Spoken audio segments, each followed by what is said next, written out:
Europe 1 midi.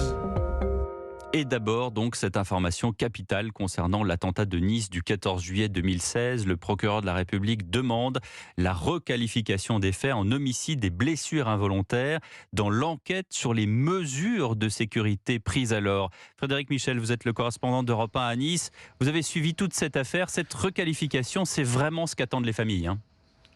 Oui, ce serait un rebondissement et une grande nouvelle pour les familles et les victimes qui se battent depuis des années et qui espèrent un jour un procès sur l'organisation de ce funeste 14 juillet.